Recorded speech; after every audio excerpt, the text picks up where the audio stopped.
सो बेटा अभी तक हम बात कर रहे थे मैग्नीट्यूड ऑफ फोर्स। अगर आप ध्यान से देखो, हमने अभी तक जितना भी एनालिसिस किया, जो भी स्टडी किया, उसमें हम किसकी बात करते हैं? फोर्स के मैग्नीट्यूड की। मैग्नीट्यूड ऑफ फोर्स किसके बीच में? बिटवीन टू पॉइंट चार्जेस, दो पॉइंट चार्जेस के बीच में फोर्स का मैग्नीट्यूड हम फाइंड कर रहे थे। अभी आज हम बात करेंगे डायरेक्शन की, क्योंकि फोर्स तो एक वेक्टर क्वांटिटी है ना। Force is a vector quantity, तो फोर्स का मैग्नीट्यूड है तो डायरेक्शन भी होगी। हम बात करेंगे कूलम्स लॉ की ही बात करेंगे, लेकिन कूलम्स लॉ को अब हम स्टडी करेंगे इन वेक्टर फॉर्म। ठीक है, let us discuss the vector form of Coulomb's law. इसके लिए बेटा थोड़ा सा पहले मैं आपको रिव्यू दे देता हूं। वेक्टर क्या होते हैं? किसी भी वेक्टर क्वांटिटी को अगर हमने एक्सप्रेस करना है, अगर हमने रिप्रेजेंट करना है, जैसे ए वेक्टर है, वी राइट ए वेक्टर। ठीक है, और किसी भी वेक्टर को लिखने का तरीका क्या होता है? एक तो उसका मैग्नीट्यूड और एक यूनिट वेक्टर। ठीक है, आपने 10th में, इसमें 11th में क्या पढ़ा कि जो यूनिट वेक्टर है it is equal to vector divided by magnitude of a vector. ये मैं 11th का रिव्यू दे रहा हूँ थोड़ा आपको। ठीक है, तो ये जो यूनिट वेक्टर हमारे पास स्पेसिफाइड होते हैं बेटा, अगर हमारे पास ये डायरेक्शन फिक्स्ड हों, जैसे ये गिवन है कि एक्स एक्सिस है, ये वाई एक्सिस है और ये जेड एक्सिस है, अलोंग एक्स एक्सिस जो यूनिट वेक्टर होगा उसे आई से रिप्रेजेंट करते हैं, अलोंग वाई एक्सिस जे से, अलोंग जेड एक्सिस अगर कोई यूनिट वेक्टर होता है तो उसे के से लिखते हैं। जैसे अगर कोई डिस्प्लेसमेंट है, displacement of 3 metre along X axis, तो कैसे लिखेंगे बेटा? S vector equal to 3i। ठीक है, अगर यही डिस्प्लेसमेंट अलोंग वाई एक्सिस होती तो हम लिखते 3j, 3i प्लस 3i अगर एक्स एक्सिस है और 3j अगर डायरेक्शन कैसी है? Y axis. मतलब कभी भी वेक्टर जब लिखना होगा, ठीक है, जब भी वेक्टर लिखना होगा तो दो चीजें हैं, मैग्नीट्यूड और डायरेक्शन। यूनिट वेक्टर का यही इंपॉर्टेंस है बेटा, यूनिट वेक्टर डायरेक्शन बताता है। यूनिट वेक्टर की हेल्प से हम किसी भी वेक्टर की डायरेक्शन को एक्सप्रेस करते हैं, डायरेक्शन को रिप्रेजेंट करते हैं। ठीक है, let us discuss Coulomb's law in vector form.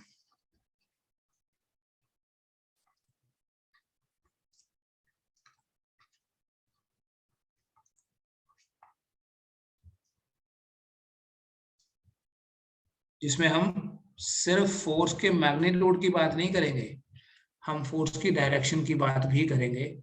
Suppose एक पॉइंट चार्ज है हमारे पास Q1, एक दूसरा पॉइंट चार्ज है Q2, and these two charges are being separated by a distance r। ठीक है, इन दोनों चार्जेस के बीच में डिस्टेंस कितना है? r डिस्टेंस है। ठीक है, थोड़ा सा नीचे बना लेते हैं। इन दोनों चार्जेस के बीच में जो डिस्टेंस है वो है r। बेटा जो इलेक्ट्रोस्टैटिक फोर्स होती है वो एक म्यूचुअल फोर्स होती है। म्यूचुअल मतलब दोनों चार्जेस एक दूसरे पे लगाएंगे। ऐसा नहीं होता कि एक ही चार्ज के ऊपर फोर्स लग रही है। When we have two charges तो दोनों एक दूसरे पे फोर्स लगाएंगे। Suppose in this particular situation हम ये एज्यूम कर लेते हैं कि दोनों चार्जेस जो हैं ये पॉजिटिव हैं, तो इस Q1 को ये जो Q2 है ये रिपेल करेगा। तो जब Q1 के ऊपर फोर्स लगेगी तो ये होगी उस फोर्स की direction, and let us name this force as F12। Similarly Q2 को Q1 रिपेल करेगा और ये होगी फोर्स F21। बेटा ये जो डायरेक्शन है, ये जो लाइन है दोनों की, ये लाइन सेम होनी चाहिए, इस चीज का ध्यान रखना। ठीक है, दोनों की दोनों जो फोर्सेस हैं वो किस लाइन के अलोंग, ये नहीं है कि आप इधर बना दो F12 इधर बना दो, ऐसे रैंडमली नहीं बनाना है। इन दोनों चार्जेस को ज्वाइन करो तो ये जो लाइन है इसी के अलोंग होंगी फोर्सेस। ठीक है, क्या नाम है इन फोर्सेस के? F12 is the force acting on Q1 due to Q2, and F21 is the force acting on Q2 due to Q1। देखो जब मैंने लिखा F12 तो इस पे लग रही है force due to this, on 1 due to 2। ठीक है, ऐसा नाम रखा जो थोड़ा कन्वीनियंट है। लेटर ऑन जब हमारे पास ज्यादा चार्जेस होंगे तो हम जनरलाइज भी कर सकते हैं। कभी अगर लिखा है F21 तो इसका मतलब on 2 due to 1, due to Q1। तो ये हमारे पास 2 पॉइंट चार्जेस हैं Q1 Q2, दोनों एक दूसरे के ऊपर फोर्स लगा रहे हैं। एक फोर्स को बोला F12 और एक फोर्स को बोला है F21। तो कूलम्ब लॉ स्टेटमेंट अगर लगाऊं और मैं इस बार वेक्टर फॉर्म में लिखूंगा, देयरफॉर F12, बेटा मैग्नीट्यूड नहीं लिखना है, F12 मींस वेक्टर फॉर्म में अगर मुझे लिखना है F12 कितना होगा, सो आई राइट के इलेक्ट्रोस्टैटिक कांस्टेंट है Q1 Q2 by R square,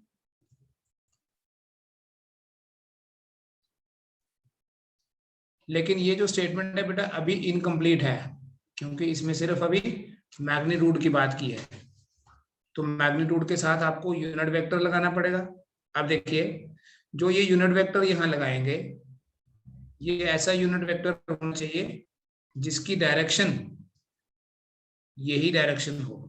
unit vector का क्या इंपॉर्टेंस होता है कि यूनिट वेक्टर फोर्स की डायरेक्शन देता है।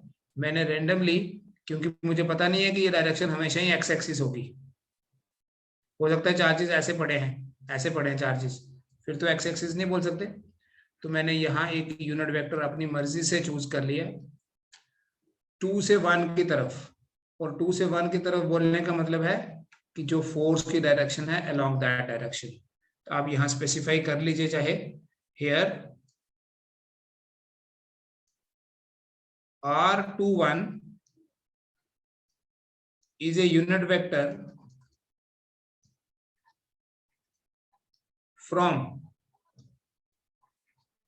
Q2 to Q1। What is R21 जो हमने चूज किया है अपनी मर्जी से? It is a unit vector from Q2 to Q1। बेटा सिमिलरली अगर मैं बोलूं what is F21, again see vector form में लिख रहा हूं, it is K Q1 Q2 by R square, ठीक है, into R12, call it as equation number 2। R12 क्या है बेटा? जैसे मैंने R21 लिया यूनिट वेक्टर फ्रॉम 2 to 1, ऐसे ही R12 क्या ले लेंगे? R12 ये यूनिट वेक्टर है जो 1 से 2 की तरफ है, और 1 से 2 की तरफ मतलब जो F21 की डायरेक्शन है। तो R21 किसकी डायरेक्शन दे रहा था? F12 की। और R12 किसकी डायरेक्शन दे रहा है? F21 की। तो यहां लिख देंगे R21 क्या है या R12 है, तो R12 is unit vector, R12 is a unit vector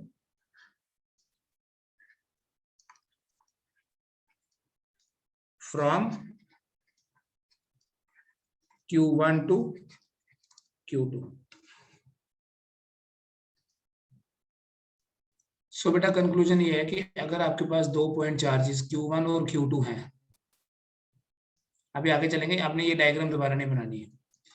Q1 और Q2 दोनों चार्जेस हैं, दोनों पॉजिटिव लिए, दोनों एक दूसरे को रिपेल करेंगे। डिस्टेंस तो उनके बीच में आ रही है, ठीक है, लेकिन जो यूनिट वेक्टर हम ले रहे हैं 1 से 2 की तरफ, उसका नाम रखा है Q1 R12, और जो 2 से 1 की तरफ रखा R21। तो इसके बेसिस पे हमारे पास F12 जो है उसको लिखा कि Q1 Q2 by R square into R12 cap, और बेटा जो F21 है उसको लिखा के Q1 Q2 by R square R21 cap. अब ये जो दोनों फोर्सेस हैं इनके बीच में हम रिलेशन देखो कैसे देखेंगे। बेटा यहाँ जो R12 है it is equal to minus of R21, क्योंकि देखो हैं तो दोनों ही यूनिट वेक्टर, कोई भी यूनिट वेक्टर हो उसका मैग्नीट्यूड हमेशा 1 होता है। तो R12 का मैग्नीट्यूड R21 का मैग्नीट्यूड 1 ही होगा। लेकिन ध्यान से देखिए R12 की डायरेक्शन और R21 की डायरेक्शंस दोनों एक दूसरे से अपोजिट हैं। जब ये दोनों डायरेक्शंस अपोजिट हैं, मैग्नीट्यूड सेम डायरेक्शन अपोजिट, तो ये दोनों वेक्टर्स एक दूसरे को नेगेटिव हुए। तो ये जो आपका R12 है इसको इक्वेशन 1 में यूज करो। Equation 1 becomes F12 equal to के Q1 Q2 by R square, R12 की जगह minus R21। So F12 is equal to, यहां से स्टार्ट करिए आप, पिछले वाली स्लाइड में इससे आगे किया हुआ है, इससे पहले करा हुआ है, तो माइनस साइन रखिए के Q1 Q2 by R square into R21। लेकिन अगर आप इक्वेशन 2 देखो, ये तो F21 है,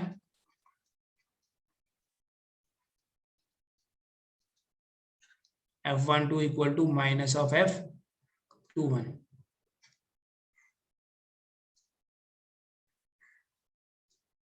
दोनों जो फोर्सेस है उनकी डायरेक्शन अपोजिट, लेकिन उन दोनों का जो मैग्नीट्यूड है वो सेम है बेटा। The magnitude is same but the directions are opposite. जिसका ये मतलब है कि जो दोनों फोर्सेस हैं they exist in equal and opposite pairs. Both the forces exist in equal and opposite pairs. जितनी फोर्स Q1 Q2 पे लगा रहा है, इसका मतलब क्या वो स्टेटमेंट का, जितनी फोर्स Q1 Q2 पे लगा रहा है Q2 भी उतनी ही फोर्स लगाता है Q1 पे, ठीक है, Q2 भी उतनी ही फोर्स लगाता है, लेकिन बीच में नेगेटिव साइन भी है, विच मीन्स कि दोनों फोर्सेस की डायरेक्शन अपोजिट है, ठीक है। द फोर्सेस, ये कंक्लूजन है बेटा, forces exist in equal and opposite pairs। दोनों चार्जेस के बीच में जो फोर्सेस हैं, these forces exist in equal and opposite charges, opposite pairs। तो या ऐसे बोलो या ये बोल दीजिए कि जो कूलम्स लॉ है इलेक्ट्रोस्टैटिक्स में, जो कूलम्स लॉ है in electrostatics is in accordance with Newton's third law of motion। Electrostatics में कूलम्स लॉ जो है that is in accordance with Newton's third law of motion, means जितनी फोर्स एक दूसरे पे लगाएगा दूसरा भी उतनी ही फोर्स लगाएगा, लेकिन इन दोनों फोर्सेस की जो डायरेक्शंस होंगी these directions will be opposite to each other, ठीक है। That means the forces exist in equal and opposite pairs. बेटा हमने तो दोनों पॉजिटिव चार्जेस लिए थे, Q1 भी पॉजिटिव था और Q2 भी पॉजिटिव ही था। जब दोनों पॉजिटिव हैं दोनों एक दूसरे को रिपेल करेंगे, और उस रिपल्शन की देखो डायरेक्शंस जो पहले बना चुके हैं, इसको बोलेंगे F21 क्योंकि ये Q2 पे लग रही है, और इसे बोलेंगे F12। बेटा अगर एक पॉजिटिव होता और मान लो दूसरा चार्ज नेगेटिव है, तो अब जो फोर्सेस होंगी क्या उन फोर्सेस की डायरेक्शन सेम होंगी या अपोजिट? अब Q1 को Q2 अट्रैक्ट करेगा, so this will be the direction of that attraction, जिसे बोलेंगे F12। और Q2 को Q1 अट्रैक्ट करेगा, ये होगी डायरेक्शन F21 की। यहां पर भी देखिए जो F21 है वो राइट की तरफ है, F12 लेफ्ट है। F12 right, F21 left. हमेशा ही ऐसा होता है कि दोनों जो फोर्सेस होंगी वो हमेशा इक्वल एंड अपोजिट होंगी। मींस दोनों फोर्सेस की जो डायरेक्शंस हैं यहाँ भी अपोजिट है और यहाँ भी एक दूसरे से अपोजिट ही है। The forces exist in equal and opposite pairs. जितनी फोर्स Q1 Q2 पे लगाएगा, Q2 भी उतनी ही फोर्स Q1 पे लगाता है। ठीक है, तो यही तो Newton's third law of motion है। To every action there is equal and opposite reaction. तो बेटा फाइनली हमारे पास अगर वेक्टर फॉर्म में लिखना है फोर्स को, force in vector form, force between two charges in vector form, we write F vector equal to K Q1 Q2 by R square into R cap। ये बेटा जनरल लिखा मैंने, यहाँ F12 और F21 की बात नहीं कर रहा मैं। ठीक है, इन जनरल हम किसी भी वेक्टर को जब लिखते हैं तो ऐसे ही एक्सप्रेस करते हैं, उसका मैग्नीट्यूड एंड यूनिट वेक्टर। ठीक है, बट आपको यहां स्पेसिफाई करना है कि ये आर कैप है क्या। Here R cap is a unit vector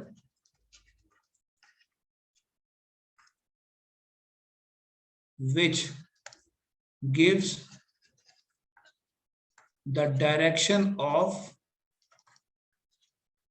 एक यूनिट वेक्टर है जो किसकी डायरेक्शन दे रहा है, फोर्स की डायरेक्शन दे रहा है। जिस भी वेक्टर की यहां बात कर रहे हैं उसकी डायरेक्शन दे रहा है।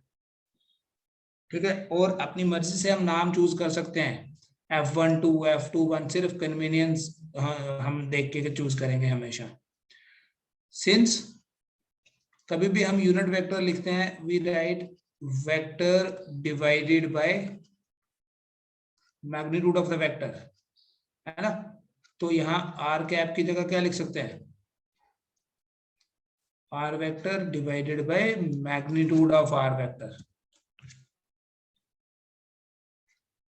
which can be r vector divided by, सिर्फ r लिख लो चलेगा।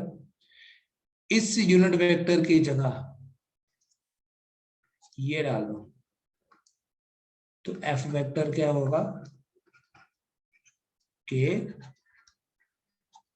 Q1 Q2 by r square. r unit vector की जगह क्या लिख रहे हैं, ठीक है। तो इसी कूलम्ब लॉ को वेक्टर फॉर्म में ऐसे भी लिखा जा सकता है कि Q1 Q2 by r cube, r square r into r vector, unit vector की जगह अभी वेक्टर लिखा मैंने। So this is how we express the force, force in vector form, या इसी को आप बोल सकते हो Coulomb's law in vector form. पहले तो हमने दोनों फोर्सेस की बात की, तो अभी यहाँ जनरल बात, चाहे आप इसको F12 बोल दो चाहे F21 बोल दो, कूलम्स लॉ को एक्सप्रेस करते हैं in terms of position vectors. तो पहले ये पता करना पड़ेगा या ये पता होना चाहिए आपको कि पोजीशन वेक्टर क्या होता है। What is a position vector? बीच बीच में जहां जहां जरूरत पड़ेगी ना, मैं 11th का आपको रिव्यू देता जाऊंगा। What is a position vector? Position vector एक ऐसा वेक्टर होता है जो किसी भी कोऑर्डिनेट सिस्टम के ओरिजिन से हम ड्रा करते हैं। A vector drawn from the origin of a coordinate system. जैसे देखो कि अगर ये वाई एक्सिस और ये एक्स एक्सिस है, इनकी जहां इंटरसेक्शन हो रही है उस पॉइंट को बोलते हैं ओरिजिन। अगर ओरिजिन से एक वेक्टर ड्रॉ करूं पॉइंट पी तक, एक ऐसा पॉइंट जिसके कोऑर्डिनेट्स हैं एक्स वाई जेड, मान लो बेटा इस वेक्टर का नाम रख लूं आर वेक्टर, तो पोजीशन वेक्टर क्या है डिफाइन अगर करना है तो आपको पता होना चाहिए पोजीशन वेक्टर की definition. If vector drawn from the origin of a coordinate system, from the origin of a coordinate system, किसी भी कोऑर्डिनेट सिस्टम के ओरिजिन से जो वेक्टर हम ड्रॉ करते हैं उसे पोजीशन वेक्टर बोलते हैं। ये भी 11th क्लास का ही बता रहा हूं। जैसे यहां पर जो आर वेक्टर है, ये नाम रखा आर, स्टार्ट हो रहा है ओ से, खत्म हो रहा है पी पे, so we write OP vector is the position vector of point P. R vector equal to OP vector is the position vector किसका, point P का। तो अगर point P के कोऑर्डिनेट्स हैं x y z, तो बेटा ये जो R वेक्टर है which is also OP vector, इसको लिखना ix प्लस जे वाई, ये याद होगा आपको, आई एक्स प्लस जे वाई प्लस के इंटू जेड। किसी भी वेक्टर को 3 डायमेंशंस में ये लिखने का तरीका है। एंड अगर मैग्नीट्यूड लिखना होगा वेक्टर का, square root of X square Y square plus Z square. चलो नेक्स्ट हम बात करेंगे बेटा, कूलम्स लॉ ही पढ़ रहे हैं अभी, कूलम्स लॉ की बात करेंगे। दो चार्जेस के बीच में जो फोर्स है उसी को एक्सप्रेस करेंगे, बट इस बार हम बात करेंगे कूलम्स लॉ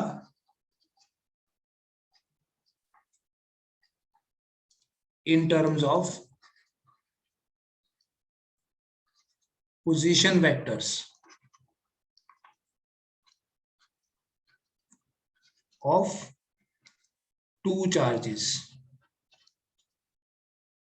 हम कूलम्स लॉ को एक्सप्रेस करेंगे in terms of position vectors of two charges. दो चार्जेस के पोजीशन वेक्टर्स की फॉर्म में एक्सप्रेस करना है कूलम्स लॉ को। अब बेटा अगर पोजीशन वेक्टर की फॉर्म में एक्सप्रेस करना है ना, तो सबसे पहले आपको कोऑर्डिनेट सिस्टम बनाना पड़ेगा ताकि हम एक ओरिजिन को चूज कर पाए। ठीक है, तो मैं यहाँ एक्स एक्सिस और वाई एक्सिस ले लेता हूँ। एक्स एक्सिस और वाई एक्सिस लेंगे तभी हम चूज कर पाएंगे रेफरेंस पॉइंट हमारा। मान लीजिए ये एक्स एक्सिस है, हॉरिजॉन्टल लाइन को हम एक्स एक्सिस बोलते हैं और वर्टिकल लाइन को वाई एक्सिस बोलते हैं। ठीक है, let the Y axis is taken, यहीं से ले लो, ये वाई एक्सिस है। ठीक है, लिखने की जरूरत नहीं है बेटा, एक्स एक्सिस क्या और वाई एक्सिस क्या अंडरस्टूड है। जो हॉरिजॉन्टल लाइन है वो एक्स एक्सिस है और जो वर्टिकल लाइन है वो वाई एक्सिस है। यहां से मैं एक वेक्टर ड्रॉ करता हूं। ठीक है, एक वेक्टर ड्रॉ करता हूं जो रिप्रेजेंट करेगा पोजीशन वेक्टर। ठीक है, मान लो ये एक वेक्टर ड्रॉ कर दिया, एक यहां वेक्टर ड्रॉ कर दिया मैंने, और इन दोनों पॉइंट्स को मैं नाम दे देता हूं। Let this point is P, एक को नाम दे देता हूं पी, और दूसरे को मैं पॉइंट को बोल देता हूं ये पॉइंट क्यू है। इस पी पॉइंट पे एक पार्टिकल है, एक बॉडी है जिसका चार्ज है Q1, और इस Q पॉइंट पे वी हैव अनदर पार्टिकल जिसका चार्ज है Q2। ये ओरिजिन है। ओरिजिन से लेके पॉइंट P तक जो यूनिट वेक्टर है उसका नाम रख लो बेटा R1 और ओरिजिन से लेके Q तक जो वेक्टर है उसका नाम रख लो R2। R1 और R2 क्या है? पोजीशन वेक्टर्स हैं किसके? Q1 और Q2 के। डायग्राम बनाओ। ठीक है, यहीं से हम स्टार्ट करेंगे। लेट R1 equals to OP is the position vector of Q1 and R2 equal to OQ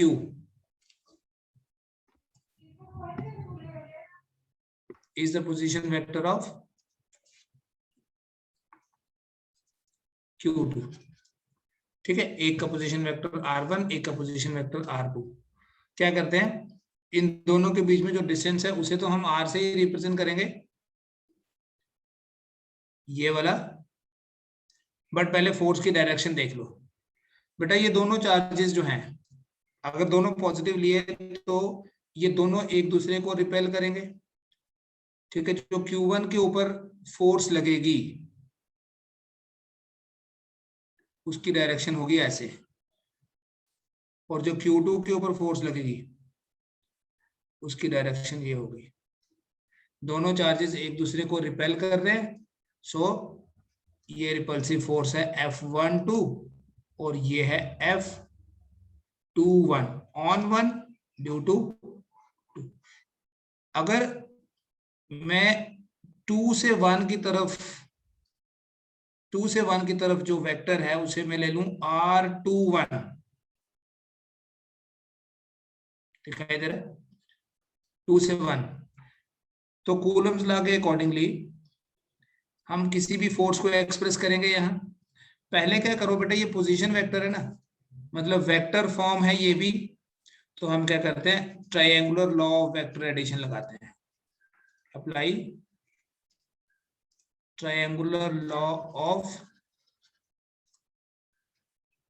vector addition, इसमें इन ट्रायंगल OPQ दिख रही है आपको? पता है जब भी हम triangular law of vector addition लगाते हैं तो हम ये लेते हैं कि कौन सी दो साइड्स हैं जो सेम ऑर्डर में हैं। तो यू कैन सी हियर, अगर हम दो साइड्स ले लें, you can see OQ plus QP जो है वो OP के बराबर है। OQ तो R2 है, QP लिया हमने R21 नाम रखा है, इक्वल्स टू R1। सो यहां से R21 कितना बन जाएगा, R1 माइनस R2। यहां तक नोट करो, अभी मैंने कूलम्स लॉ अप्लाई ही नहीं किया है, अभी हम सिर्फ वेक्टर एनालिसिस ही कर रहे हैं इसमें। R21 आ गया हमारे पास, R1 minus R21 vector is equal to R1 minus R2। अब देखो, अगर फोर्स को वेक्टर फॉर्म में लिखना है, पोजीशन वेक्टर की बात कर रहे हैं तो ऑब्वियसली वेक्टर फॉर्म में ही लिखना पड़ेगा।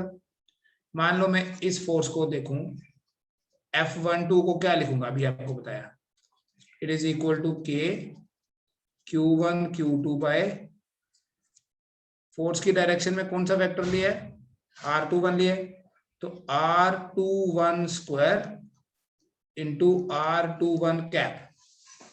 ठीक है, फर्स्ट गो में तो ऐसे लिखेंगे, लेकिन आगे चल के इसी F12 को आप बोल सकते हो K Q1 Q2 by R, अभी बताया था 21 क्यूब इंटू R21 वेक्टर। जब यहाँ वेक्टर होगा तो यहाँ क्यूब आ जाएगा, सो दैट वे आपका F12 आ जाता है K Q1 Q2 bye R21 cube. R21 तो R1 माइनस R2 है, so right R1 minus R2 cube into R21 cap, या R21 वेक्टर है, सो R1 माइनस R2 वेक्टर। तो ये है कूलम्स लॉ का statement. In terms of position vectors. किसके position vector? R1 और R2 किसके पोजीशन वेक्टर्स हैं? Q1 और Q2 के। ठीक है, इतना कर लीजिए। दोबारा देखो बेटा, वी हैव चूजन 2 एक्सिस। सिर्फ कंक्लूजन बताऊंगा जो ज्यादा इंपॉर्टेंट होता है हमेशा।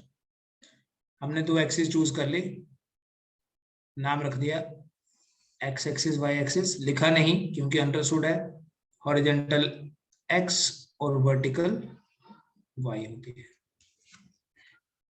ठीक है, यहां हमने दो वेक्टर्स, दो चार्जेस ले लिए। ठीक है, 2 पॉइंट चार्जेस ले लिए और उन दोनों चार्जेस को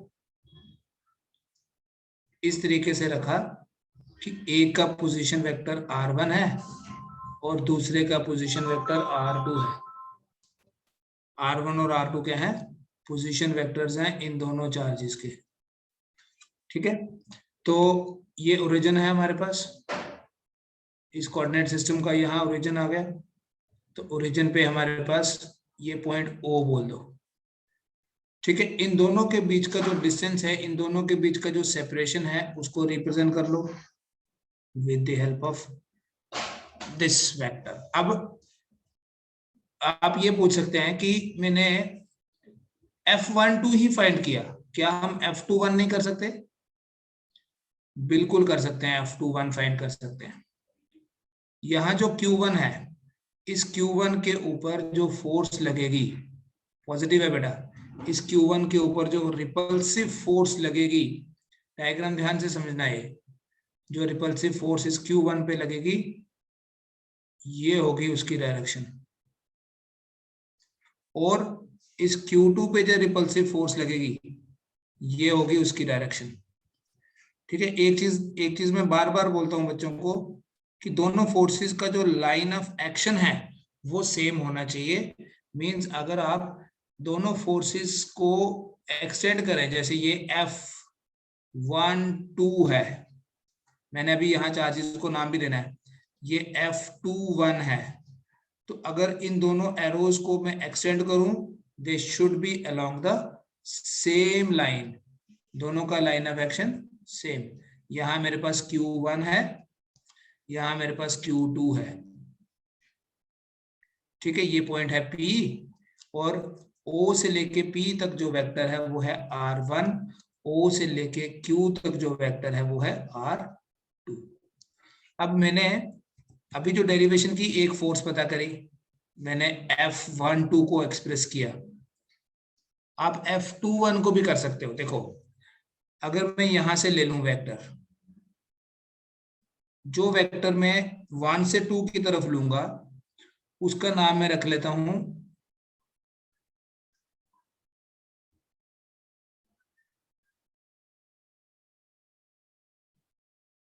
यहां से लिया, इसका मैं नाम रख लेता हूं R12 वेक्टर है, और जो यहां वेक्टर ले रहा हूं इसका मैं नाम रख लेता हूं R21। तो अगर तो आप ट्रायंगुलर लॉ लगाते हो क्लॉकवाइज डायरेक्शन में, तो आपको ऐसे मिलेगा R1 vector plus R12 vector, जो दो साइड सेम ऑर्डर में है, इनका सम होगा तीसरी साइड के बराबर, जो कि अपोजिट ऑर्डर में है। ये R2 है, R21 लिखा मैंने गलती से, this is R2 only. R2 क्या है? Position vector of Q2। तो यहां से बेटा R12 क्या बन जाएगा?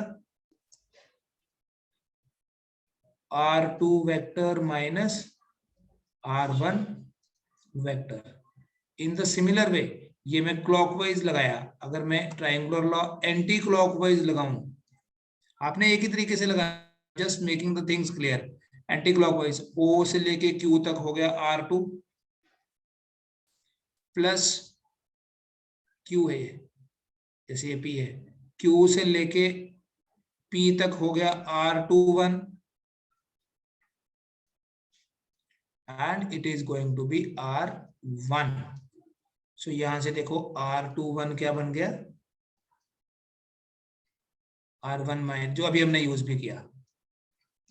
बेटा जब फोर्स की बात करनी है, अगर मैं F12 को लिखूंगा, न्यूमेरिकल्स में आपको पोजीशन वेक्टर दिए होंगे, नहीं दिए होंगे तो आपको कोऑर्डिनेट्स दिए होते हैं, जैसे अभी आपको बताया था XYZ।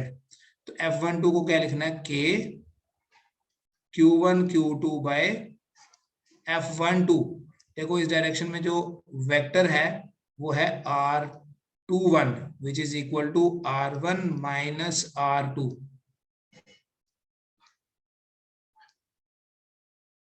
Cube and R1 minus R2 vector. ये हो गया मेरे पास F12 जो अभी फाइंड भी किया था। अगर मैं F21 फाइंड करता तो F21 क्या होना था, K Q1 Q2 बाय, अगर फर्स्ट को में लिखते लिखते नीचे से R12 cube into R12 vector. Note कर लेना बेटा, दिस इज इंपॉर्टेंट। ठीक है, आप कूलम्स लॉ को जब एक्सप्रेस करना होगा वेक्टर फॉर्म में, तो वेक्टर फॉर्म वाली कूलम्स लॉ मतलब पोजीशन वेक्टर भी लिख सकते हो। सो दैट वे हमारे पास क्या आ जाएगा, ये F21 आ जाएगा के Q1 Q2 bye R12 cube. तो R12 तो R2 माइनस R1 है, so it will be R2 minus R1 cube into R2 minus R1 vector. ठीक है, इसको कंप्लीट करो। तो ये है Coulomb's law in terms of position vectors. दोनों चार्जेस पॉजिटिव लिए हैं बेटा, एक पॉजिटिव और नेगेटिव भी ले सकते हो। In that case nothing will happen, बस ये डायरेक्शंस ऐसे हो जाएंगी फोर्सेस की। ये जो नाम होते हैं, don't get confused with these names, कुछ भी रख सकते हैं हम यहाँ नाम। सिर्फ हम ये आपको वैसे कल जब हम मल्टीपल चार्जेस की बात करेंगे उसमें ये चीज ज्यादा क्लियर हो जाएगी कि R12 ही क्यों बोला, कुछ और क्यों नहीं। बट यहाँ जब दो की बात है, आप एक को R1 एक को R2 बोल सकते हो, that doesn't matter. What matters is last में आपका ये जो एक्सप्रेशन है इसमें गड़बड़ नहीं होनी चाहिए। ठीक है, तो ये आज वेक्टर फॉर्म में हमने कूलम्स लॉ को डिस्कस किया। इसको आप नोट कर लीजिए, कॉपी बना लीजिए अपनी, and if you have any doubt आप पूछो, सेंड मी द क्वेश्चंस।